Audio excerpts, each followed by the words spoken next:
নমস্কার, স্বপ্নাবিক নিউজ নেটওয়ার্কে স্বাগত। রাত পোহালেই 21শে জুলাই তৃণমূলের শহীদ স্মরণ দিবসকে কেন্দ্র করে রাজনীতির কেন্দ্রবিন্দু হয়ে উঠবে গোটা ধর্মতলা চত্বর। জোর কদমে চলছে শেষ মুহূর্তের প্রস্তুতি।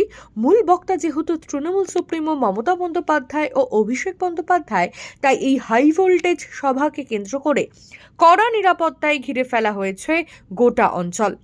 ইতিমধ্যে উত্তরের জেলা যেমন আলিপুরদুয়ার, শিলিগুড়ি, উত্তর দিনাজপুর জেলা থেকে কলকাতায় পৌঁছল তৃণমূল নেতৃত্ব, নেতা কর্মী সমর্থকেরা।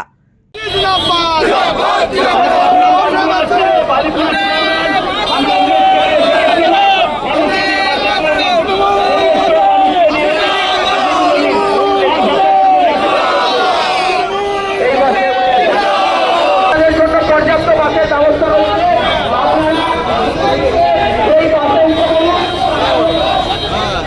আপনারা নির্দেশে নিয়ে বাসের পাশে যান, বাস রাখা রয়েছে।